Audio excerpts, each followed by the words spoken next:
ಸಾರುತ್ತಾರೆ. ಒಬ್ಬರಾಗಿ ನಮಗೆ ಎಲ್ಲಾ ರೀತಿಯಲ್ಲಿ ಸಕಲ ಸಂಪತ್ತು ನೆಮ್ಮದಿಗಳನ್ನು ಹಾಕಿಕೊಂಡು ರಚಿಸುತ್ತಾನೆ ಎಂದು ಹೇಳುತ್ತಾನೆ. ಅದರಿಂದ ಇಲ್ಲಿಗೆ ಸತ್ಯನಾರಾಯಣ ಸ್ವಾಮಿಯ ಚರಿತ್ರೆಯನ್ನ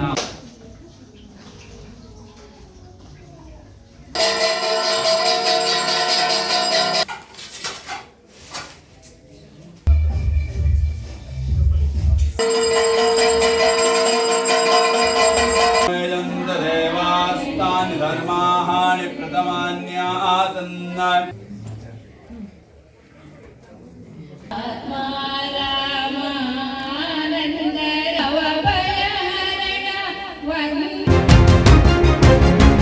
ವೇದಿಕೆ ಮೇಲೆ ಆಗಮಿಸಬೇಕಾಗಿ ತಮ್ಮಲ್ಲಿ ಸಾಧ್ಯವಾದಷ್ಟು ಪ್ರಯತ್ನ ಮಾಡಿ ಅವರಿಗೆ. ನನಗೆ ಬಹಳ ಸಂತೋಷ ಆಗಿದಂಥದ್ದು, ನನ್ನನ್ನ ಸಮಾಜದ ಬಾಂಧವರು ಅಂತೇಳಿ ಭಾವಿಸಿ ತಮ್ಮ ಸಮ್ಮುಖದ ಈ ಕಾರ್ಯಕ್ರಮಕ್ಕೆ ನನ್ನನ್ನು ಕರೆದಿದ್ದಕ್ಕೆ ತಮ್ಮೆಲ್ಲರಿಗೂ ನನ್ನ ಅನಂತ ಅನಂತ ವಂದನೆಗಳು.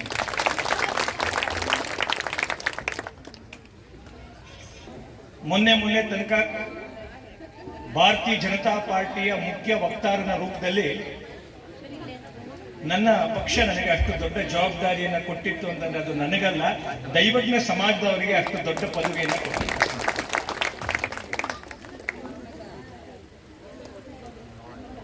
ಬಂಧುಗಳೇ, ಇಷ್ಟೆಲ್ಲವೂ ದೈವಜ್ಞ ಸಮಾಜದಲ್ಲಿ ನಮ್ಮ ಹತ್ರ ಇದ್ದಂಥ ಸಂದರ್ಭ,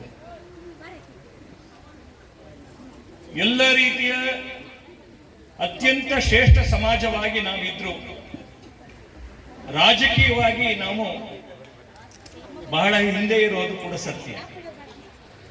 ನಾವ್ಯಾರೋ ಕಡಿಮೆ ಇದ್ದೀವಿ ಅಂತ ಅನ್ಕೊಳ್ಳುವಂತ ಅವಶ್ಯಕತೆ ಖಂಡಿತ ಇಲ್ಲ.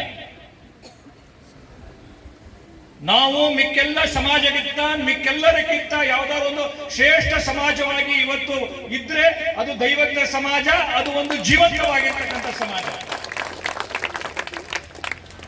ನಾನು ಯಾಕೆ ಈ ಮಾತನ್ನ ಹೇಳ್ತಾ ಇದ್ದೀನಿ ಅಂತಂತಂದ್ರೆ, ನಮ್ಮಲ್ಲಿ ಅನೇಕರಿಗೆ ಕೀಳರಿಮೆ ಇದ್ದೇವೆ. ನಾವೇನಪ್ಪ, ನಾವು ದೈವಜ್ಞ ಬ್ರಾಹ್ಮಣರು ಅಂತ ಹೇಳ್ಕೊಳ್ಬೇಕು, ನಮ್ಮನ್ನ OBC 2A ಒಳಗಡೆ ಇದೆ, ಈ ತರ ಅನೇಕ ಒಂದು ರೀತಿ ವ್ಯಾಕುಲತೆ ಒಳಗಡೆ ನಾವೆಲ್ಲ ಇರ್ತೀವಿ. ಬಹುಶಃ ನಮ್ಗೆ ಗೊತ್ತಿರ್ಲಿ ನಾವ್ಯಾರು ಅನ್ನಂತ ಒಮ್ಮೆ ಅರಿವು ನಮಗೆ ಬಂದ್ಬಿಟ್ರೆ, ದೈವಜ್ಞ ಅಂತಕ್ಕಂಥವ್ನು ಯಾರು ಅಂತ ನಮಗೆ ಅದರ ತಿಳುವಳಿಕೆ ಬಂದ್ಬಿಟ್ರೆ, ಬಹುಶಃ ಆಗ ನಮ್ಗೆ ಗೊತ್ತಾಗತ್ತೆ ನಾವು ಎಷ್ಟು ಆತ್ಮವಿಸ್ಮೃತಿಯಿಂದ ಇದ್ವಿ ಅಂತ. ಜಗತ್ತಿನಲ್ಲಿ ಅತ್ಯಂತ ಯಾರು ಬ್ರಿಲಿಯಂಟ್ಸ್ IQ ಯಾರಪ್ಪ ಅಂತೇಳಿ ಟೆಕ್ಸಸ್ ಯೂನಿವರ್ಸಿಟಿಯವರು ಒಂದು ಪರೀಕ್ಷೆ ಮಾಡ್ತಾರೆ. ಆ ಪರೀಕ್ಷೆ ಮಾಡಿದಂತ ಸಂದರ್ಭದ ಒಳಗಡೆ ಅವರಿಗೆ ಗೊತ್ತಿರ್ತಕ್ಕಂಥದ್ದು, ಜಗತ್ತಿನಲ್ಲಿ ಅತ್ಯಂತ ಮೇಧಾವಿಗಳು, ಅತ್ಯಂತ ಜ್ಞಾನ ಇರತಕ್ಕಂಥವ್ರು ಯಾರಪ್ಪ ಅಂತಂತಂದ್ರೆ ಭಾರತದ 2 ಕಮ್ಯುನಿಟಿಯನ್ನ ಐಡೆಂಟಿಫೈ ಮಾಡ್ತಾರೆ. ಅದು ಒಂದು ಯಾವುದಪ್ಪ ಅಂತಂದ್ರೆ, ಒಂದು ಪಂಜಾಬಿನ ಲೂಧಿಯಾನದ ರಾಮ್ಗಢಿಯಾರು, ಇನ್ನೊಂದು ನಮ್ಮ ಭಾರತದ ದೈವಜ್ಞ ಸಮಾಜ.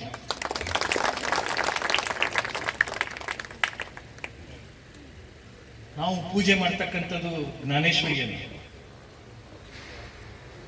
ನಹಿ ಜ್ಞಾನೇನ ಸದೃಶ. ಏನ್ ಬೇಕಾದ್ರೂ ಕಳತನ ಮಾಡ್ಬೋದು, ಜ್ಞಾನವನ್ನ ಕಳತನ ಮಾಡ್ಲಿಕ್ಕಾಗಲ್ಲ. ಇಂಥ ಅತ್ಯಂತ ಶ್ರೇಷ್ಠವಾದಂತಹ ಜ್ಞಾನವನ್ನ ಹೊಂದಿರತಕ್ಕಂಥ ದೈವಜ್ಞ ಸಮಾಜ. ದೈವಜ್ಞ ಸಮಾಜ ಅಂದ್ರೆ ನಾಲೆಡ್ಜ್, ವಿಸ್ಡಮ್.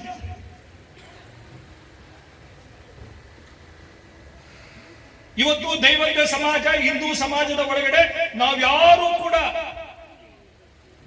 ಈ ಹಿಂದೂ ಧರ್ಮದ ಸಂರಕ್ಷಣೆಗೆ ಯಾವ್ದಾದ್ರು ಟೊಂಕ ಕಟ್ಟಿ ಮುಂಚೆ ನಿಂತಿರ್ತಕ್ಕಂಥ ಯಾವ್ದಾದ್ರು ಸಮಾಜ ಇದ್ರೆ ಅದು ಹಿಂದೂ ಸಮಾಜದ ಒಳಗಡೆ ದೈವಜ್ಞ ಸಮಾಜ.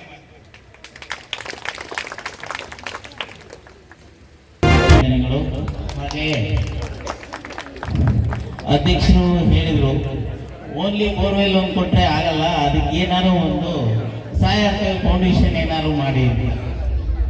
ಅದಕ್ಕೆ 100% ಎಲ್ಲರೂ ನಾವು ಕೈ ಜೋಡಿಸಿ ಒಬ್ಬರೇ ಫೌಂಡೇಶನ್ ಆಗೋದಲ್ಲ, ಇದು ಎಲ್ಲರ ಸಹಾಯದಿಂದ ಫೌಂಡೇಶನ್ ಆಗಬೇಕು. ಇದು ರಾಜ್ಯ ಕನ್ನಡ ದೈವಜ್ಞ ಸಂಘ ಇರೋದರಿಂದ ನಾನು ಒಬ್ಬನೇ ಹೇಳ್ಬಿಟ್ಟು ಸಾಕ್ಬಿಡಿ, ನಾಳೆ ಏನಾಗುತ್ತೆ ಬೇರೆ ಹೇಳಿದ್ರೆ ಷಣ್ಮುಖ ತಿಮ್ಮಪ್ಪ ಅವ್ರು ಹೇಳ್ಬಿಟ್ಟಿದ್ದಾರೆ ಫೌಂಡೇಶನ್ ಆಗೋಗ್ಬಿಡುತ್ತೆ ಅನ್ನೋದು ಮುಖ್ಯ ಅಲ್ಲ. ಎಲ್ಲರೂ ಜೊತೆಗೆ ಮಾಡೋಣ. ಫೌಂಡೇಶನ್ ಬಂತು ಅಂದ್ರೆ ಮುಗಿಯಲ್ಲ. ಇದು ರಾಜ್ಯ ಕನ್ನಡ ದೈವಜ್ಞ ಸಮಾಜ 100 ವರ್ಷ, ಇವತ್ತು 19 ವರ್ಷ ಇರ್ಬೋದು, ಆಗಿರ್ಬೋದು, ಆದರೆ ಬೆಳೆದಿರೋದು ಇಷ್ಟಲ್ಲೇ ಇದೀವಿ. ನಾವು ಇದಕ್ಕಿಂತ ಮುಂದೆ ಬೆಳೆಸಬೇಕು ಅಂದಾಗ 4 ಜನರನ್ನ ಜೊತೆಗೆ ತಗೊಂಡು ಹೋಗ್ಬೇಕಾಗತ್ತೆ. ಅದಕ್ಕೆ ತಮ್ಮೆಲ್ಲರ ಸಹಕಾರ ಬೇಕಾಗತ್ತೆ. ಇವತ್ತು 19 ವರ್ಷದಿಂದ ಎಷ್ಟು ಜನ ಕಷ್ಟಪಟ್ಟು ಈ ಲೆವೆಲಿಗೆ ಬಂದು ಈ ಸಂಘವನ್ನು ಬೆಳೆಸಿ ಈ ಲೆವೆಲಿಗೆ ತಂದಿಟ್ಟಿದ್ದೀರಾ. ಅದಕ್ಕೆ ಇನ್ನೂ ನಾವು ಪುಷ್ಟಿದಾಯಕವಾಗಿ ನಾವು ಮಾಡ್ಕೊಂಡು ಎಲ್ಲರಿಗೂ ಮೊದಲನೇದಾಗಿ ನನ್ನ ನಮಸ್ಕಾರಗಳು. ಈ ಒಂದು ಸಂಘಟನೆ ಈ ಹಂತಕ್ಕೆ ಬೆಳಿಲಿಕ್ಕೆ 18 ವರ್ಷಗಳಲ್ಲೂ ಕೂಡ ಕಾರ್ಯಕಾರಿ ಸಮಿತಿನಲ್ಲಿ ಯಾರೆಲ್ಲ ಕೆಲಸ ಮಾಡಿದ್ದಾರೆ ಅವರೆಲ್ಲರ ಶ್ರಮ ಇದರಲ್ಲಿದೆ. ಯಾರೂ ಹೆಚ್ಚಲ್ಲ, ಯಾರೂ ಕಡಿಮೆ ಅಲ್ಲ. ಕಾಲಕ್ರಮದಲ್ಲಿ ಏನೇನು ಮಾಡ್ಲಿಕ್ಕೆ ಸಾಧ್ಯ ಆಗಿದೆ ಅದೆಲ್ಲವೂ ಆಗ್ತಾ ಹೋಗ್ತಾ ಇದೆ. ಮುಂದಿನ ದಿವಸಗಳಲ್ಲಿ ಇನ್ನೂ ಚೆನ್ನಾಗಾಗಬೇಕು ಅನ್ನೋದು ನಮ್ಮ ಬಯಕೆ. ನಾನು ಅಧ್ಯಕ್ಷನಾಗಿ ಇಲ್ಲಿ ಕೆಲವು ಅಂಶಗಳನ್ನ ಹೇಳಲಿಕ್ಕೆ ಇಷ್ಟಪಡ್ತೇನೆ. ಅಧ್ಯಕ್ಷ ಅವಧಿ ಇದು 4ನೇ ವರ್ಷ. ಕಳೆದ 3 ವರ್ಷಕ್ಕೆ ಅವಧಿ ಮುಗಿದಿದೆ, ಕಾರಣಾಂತರದಿಂದ ಮುಂದುವರಿತಿದ್ದೇನೆ. ಈ 4 ವರ್ಷದಲ್ಲಿ ನಾವು ಮಾಡಿರ್ತಕ್ಕಂಥದ್ದು ಏನಪ್ಪ ಅಂದ್ರೆ, ಏನೋ ಸಂಘಕ್ಕೆ ಖರ್ಚಾಗ್ತದೆ ಪರ್ಸನಲಿ, ಕಾಫಿ ಟೀಗಾಗಲಿ ಪ್ರಯಾಣಕ್ಕಾಗಲಿ ಒಂದು ಸುಮಾರು 38 ಲಕ್ಷ ಸಂಗ್ರಹ ಮಾಡಿದ್ದೇವೆ. 4 ವರ್ಷದಲ್ಲಿ 38 ಲಕ್ಷ ಸಂಗ್ರಹ ಮಾಡಿದ್ದೇವೆ. ಅದರಲ್ಲಿ 11.25 ಲಕ್ಷ ಅಥವಾ 11 ಲಕ್ಷ ಆ ಕಾರ್ಯಾಲಯ ಕಟ್ಟಡ ಖರ್ಚಾಗಿದೆ. ಒಳಗಡೆ ಇಂಟೀರಿಯರ್ ಎಲ್ಲ ಸೇರ್ಕೊಂಡು 10,75,000 ಪ್ಲಸ್ ಒಳಗಡೆ ಇಂಟೀರಿಯರ್ ಎಲ್ಲ ಸೇರ್ಕೊಂಡು 11.5 ಲಕ್ಷ ಆಗಿದೆ.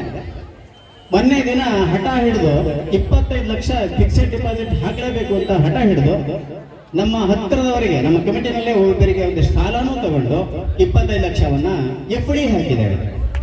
ಸ್ಟೇಟ್ ಬ್ಯಾಂಕ್ ಆಫ್ ಇಂಡಿಯಾದಲ್ಲಿ 25 ಲಕ್ಷವನ್ನ FD ಹಾಕಿದ್ದೇವೆ. ಈ ಕಾರ್ಯಕ್ರಮ ಮಧ್ಯದಲ್ಲಿ ನಾನು ವಾಟ್ಸ್ಆಪ್ ಗ್ರೂಪ್ಗೆ ಆ ರಶೀದಿ ಹಾಕ್ತೇನೆ. ಯಾವೆಲ್ಲವೂ ಕೂಡ ಪಾರದರ್ಶಕವಾಗಿರ್ಬೇಕು ಅನ್ನೋದು ನಮ್ಮ ಕಾರ್ಯಕಾರಿ ಸಮಿತಿ ಉದ್ದೇಶ. ಅಲ್ಲಿ ಸ್ವಲ್ಪ ಸಾಲ ಮಾಡಿದೆ ಅಂತ ಹೇಳಿದ್ರಲ್ಲ, ಅದು ನಮ್ಮ ಸಂಘಕ್ಕೆ ಬರೋ ದುಡ್ಡೇ ಈ ಒಂದು 8 ದಿವಸದಲ್ಲಿ ಒಂದು ಅಕೌಂಟಿಗೆ ಬೀಳುತ್ತೆ. ಹಾಗಾಗಿ ಸತಿ ಕೈಗಡ ಮಾಡಿ ಆ 25 ಲಕ್ಷವನ್ನ FD ಹಾಕಲಾಗಿದೆ. ಇನ್ನು ಮುಂದಿನ ದಿವಸಗಳು ನಮ್ಮ ಯೋಜನೆ ಹೇಗಿದೆ ಅಂದ್ರೆ, ಮನೆ ಬಾಗಿಲಿಗೆ ಈ ಕಟ್ಟಡ ಸಹಾಯಕ ಕೇಳಿಕ್ ಬಂದಾಗ ತಾವು ಉದಾರ ಮನಸ್ಸಿನಿಂದ ಧನ ಸಹಾಯ ಮಾಡಬೇಕು. ಆ ಮೂಲ ನಿಧಿ 1 ಕೋಟಿ ದಾಟಿದ್ರೆ ಮಾತ್ರ ಈ ಕೆಲಸಕ್ಕೆ ನಾವು ಕೈ ಹಾಕ್ಲಿಕ್ಕೆ ಧೈರ್ಯ ಬರುತ್ತೆ. ಇಲ್ಲ ಅಂದ್ರೆ ಇರೋ 25 ಲಕ್ಷ ತಗೊಂಡೋದ್ರೆ ಬರೀ JCB ತರಿಸಿ ಫೌಂಡೇಶನ್ ತೆಗ್ಸೋದು, ಒಂದಿಷ್ಟು ಕಬ್ಬಣ ಜಲ್ಲಿ ತರಿಸಿ ನಿಲ್ಲಿಸೋದು ಅಷ್ಟೇ, ಸಿಮೆಂಟಿಗೂ ದುಡ್ಡು ಕಡಿಮೆ ಆಗ್ಬಿಡುತ್ತೆ. ಹಾಗಾಗೋದು ಬೇಡ ಅಂದ್ರೆ ನಾವು ದೂರಾಲೋಚನೆ ಇಟ್ಕೊಂಡು ಹಂತವಾಗಿ ಕೆಲಸ ಮಾಡಬೇಕಾಗಿದೆ. ಎಲ್ಲರೂ ದಯಮಾಡಿ ಉದಾರ ಮನಸ್ಸಿನಿಂದ ಸಹಕರಿಸಬೇಕು. CSIT ಅದರದೇ ಆದ ಹಕ್ಕು ಬಾಧ್ಯತೆಗಳಿದೆ. ಮೊನ್ನೆ ಈಗ ಕಾಂಗ್ರೆಸ್ ಗೌರ್ಮೆಂಟ್ ಇದೆ, ಸೂಡೋ ಅಧ್ಯಕ್ಷರು ನಮಗೆ ಭೇದ ಭಾವ ಮಾಡಲೇ ಇಲ್ಲ. ಸುಂದರೇಶ್ ಅವರು ತುಂಬಾ ಚೆನ್ನಾಗಿ ಮಾತಾಡಿಸಿದ್ರು, ಸರ್ವೇಯರ್ನ ಕಳಿಸಿದ್ರು. ಕೇಸೂರ್ಕರ್ ಹಫೀದ್ ಅಂತ ಕಾಣಿಸುತ್ತೆ ಯಾರೊಬ್ರು, ಅವರು ಬಹಳ ಡೈನಾಮಿಕ್ ಆಗಿ ಮಾತಾಡಿದ್ರು. ಅವ್ರು ಹೇಳಿದ್ರು, ಸುಂದರೇಶ್ ಸರ್ ಒಂದಲ್ಲ 4 ಸೈಟ್ ಕೊಡ್ತೀನಿ, CS ಸೈಟ್ ತಗೊಳ್ತೀರಾ? ಹೋಗಿ ಡೆಂಟಲ್ ಕಾಲೇಜ್ ಹತ್ರ ಒಂದು ಸೈಟ್ ಇದೆ 100/100 ಅಂತ. ತಗೊಳಕ್ ದುಡ್ಡಿಲ್ಲ ನಮ್ಮ ಹತ್ರ. ತಗೋಬೇಕಾದ್ರೆ ಸ್ವಲ್ಪ ದೂರದಲ್ಲಿ ಆಗ್ಬಿಟ್ಟಿದೆ, ಏನು ಮಾಡಕ್ಕಲ್ಲ, ಭಗವಂತನ ಇಚ್ಛೆ ಅದು, ಯಾರದ್ದು ತಪ್ಪಿಲ್ಲ ಇದರಲ್ಲಿ.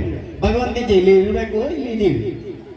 ಇದನ್ನ ಏನು ಅಭಿವೃದ್ಧಿ ಪಡಿಸ್ಲಿಕ್ಕೆ ಸಾಧ್ಯ ಇದೆ, ಕಾನೂನಲ್ಲಿ ಏನೆಲ್ಲ ಮಾಡ್ಕೊಳ್ಳಿಕ್ಕೆ ಸಾಧ್ಯ ಇದೆ, ಅದನ್ನು ಮಾಡೋಣ. ನಿಮ್ಮೆಲ್ಲರ ಸಹಕಾರ ಕೋರ್ತೇನೆ. ಮೊನ್ನೆ ನಿಮ್ಮ ಕೆಲವು ಹೇಳಬೇಕು ಅಂದ್ರೆ, ಮೊನ್ನೆ ಕಾರ್ಯಕ್ರಮ ಪಟ್ಟಿನಲ್ಲಿ ಮಧು ಬಂಗಾರಪ್ಪನವ್ರ ಹೆಸರು ಸೇರಿಸಿದ್ವಿ. MP ಎಲ್ಲರದ್ದು ಇತ್ತು, ಇವನು ಅರುಣ್ ಅವ್ರ ಹೆಸರು ಇತ್ತು, DH ಅರುಣ್ ಅವ್ರ ಹೆಸರು ಇತ್ತು. ಅಲ್ಲಿ ಏನಾಗೋಯ್ತು ಅಂದ್ರೆ, ಅವರು PA ಫೋನ್ ಮಾಡಿದೆ, ಮಧು ಬಂಗಾರಪ್ಪನವ್ರ PA ಅಕ್ಷಯ್ ಅಂತೇಳಿ, ಸರ್ 1 ತಿಂಗಳು ಮೊದಲೆಲ್ಲ ನಿಮ್ಗೆ ಅಪಾಯಿಂಟ್ಮೆಂಟ್ ಸಿಗಲ್ಲ, ಹಾಗೆ ಬೇಕು ಅಂದ್ರೆ ನೀವು ಬೆಂಗಳೂರಿಗೆ ಹೋಗಿ ಸ್ಪೆಷಲ್ ಅಪಾಯಿಂಟ್ಮೆಂಟ್ ತಗೋಬೇಕು ಅಂತ.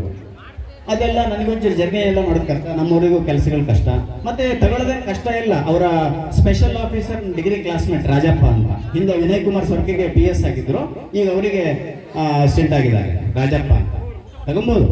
ಆದ್ರೆ ಅವ್ರು ಬಂದಾಗ ಬೆಳಿಗ್ಗೆ 10 ಜನ ಸೇರಲ್ಲಲ್ರಿ, ಎಷ್ಟು ಮುಜುಗರ ಆಗ್ಬಿಡುತ್ತೆ ನೋಡಿ. ಹಾಗಾಗಿ ಹೇಗಿದ್ರು ಕಾರ್ಯಾಲಯ ಉದ್ಘಾಟನೆ ಆಗಿದೆ, ಈ ಸರಿ ಅವನ್ನೆಲ್ಲ ಕರೆಯೋದು ಬೇಡ, ಅದು 1 ತಿಂಗಳು ಮೊದಲೇ ಎಲ್ಲ ಹೋಗಿ ಅಲ್ಲಿಂದ ತಗೊಂಡು ಬರೋದೆಲ್ಲ ಕಷ್ಟ ಅಂತೇಳಿ ಸುಮ್ಮನೆ ಅದು. ಎಷ್ಟು ಬಿಟ್ರೆ ಕರೆಸ್ಲಿಕ್ಕೆ ಆಗಲ್ಲ ಅಂತೇನಿಲ್ಲ. ಈಗ ಬದಲಾವಣೆ ಆಗಿದೆ, ಎಲ್ಲರೂ ಬರ್ತಾರೆ. ಇವತ್ತು ಚೆನ್ನೈಯವರು ಬಹಳ ಬೇಜಾರು ಮಾಡ್ಕೊಂಡು ಹೇಳಿದ್ರು ಫೋನಲ್ಲಿ, ಸರ್ ಹಿಂಗೆ ಲಕ್ಷ್ಮಣ ತಿರೋಗ್ಬಿಟ್ಟಿದ್ದಾನೆ, ಆ ಕ್ರಿಮಿನೇಷನ್ ಅಲ್ಲಿ ಇದ್ದೀನಿ, ಇದು ಮುಗಿಸಿದ ಮೇಲೆ ಸೂತಕಾಲ ಸರ್, ಒಂಥರ ಸ್ನಾನ ಮಾಡಿ ಮನೆಗೆ ಹೋಗಿ ಬರೋದೆಲ್ಲ ಲೇಟ್ ಆಗೋಗುತ್ತೆ, ಹಿರಿಯರೆಲ್ಲ ಬಂದಿದ್ದಾರೆ, ದಯವಿಟ್ಟು ತಪ್ಪು ತಿಳ್ಕೊಬೇಡಿ ಅಂದ್ರು. ಯಾವ ಕ್ಷಣಕ್ಕೆ ಕರೆದ್ರು ಬರ್ತಾರೆ ಅವ್ರು ಎಮ್ ಎಲ್ ಎ ಅವ್ರು ಎಮ್ ಎಲ್ ಎ ಹೇಳಿದ ಮಾತು ಹೇಳಲೇಬೇಕು. ಕರೆಯಕ್ಕೆ ಹೋಗಿದ್ವಿ, ಎಷ್ಟು ಪ್ರಾಜೆಕ್ಟ್ ಅಂದ್ರೆ 6 ಕೋಟಿ ಇದೆ, ಇಷ್ಟು ದೊಡ್ಡ ಪ್ರಾಜೆಕ್ಟಾ, ನಿಮ್ಮಲ್ಲಿ ಯಾರು ಬಿಗ್ ಶಾಟ್ಸ್ ಇಲ್ವಾ ಕೇಳಿದ್ರು. ಸರ್ ಇದಾರೆ, ಕೊಡ್ಲಿಕ್ಕೂ ಮನಸ್ಸು ಮಾಡ್ತಾ ಇದ್ದಾರೆ, ಮುಂದೆ ಆಗ್ಬೋದು ಸರ್ ಅಂದೆ.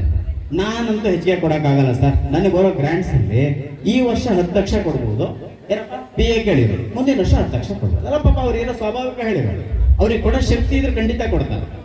ಹಿಂದೆ ಬಿಜೆಪಿ ಗೌರ್ಮೆಂಟ್ ಅಲ್ಲಿ ಒಂದು 300 ಕೋಟಿ ತರುವಂತ ಅವಕಾಶ ಇತ್ತು, ನಾವು ಕೈ ಚೆಲ್ಲಿದ್ದೀವಿ ಅಂತಾನೆ ಹೇಳ್ಬೋದು.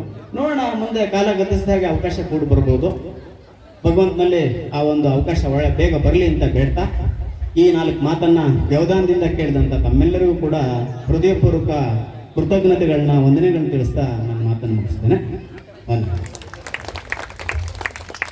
ರಾಜ್ಯ ಕನ್ನಡ ದೈವಜ್ಞ ಬ್ರಾಹ್ಮಣ ಸಭಾ ನಿರಂತರ ಹೋರಾಟ ನಡೆಸ್ತಾ ಇದ್ದಾರೆ.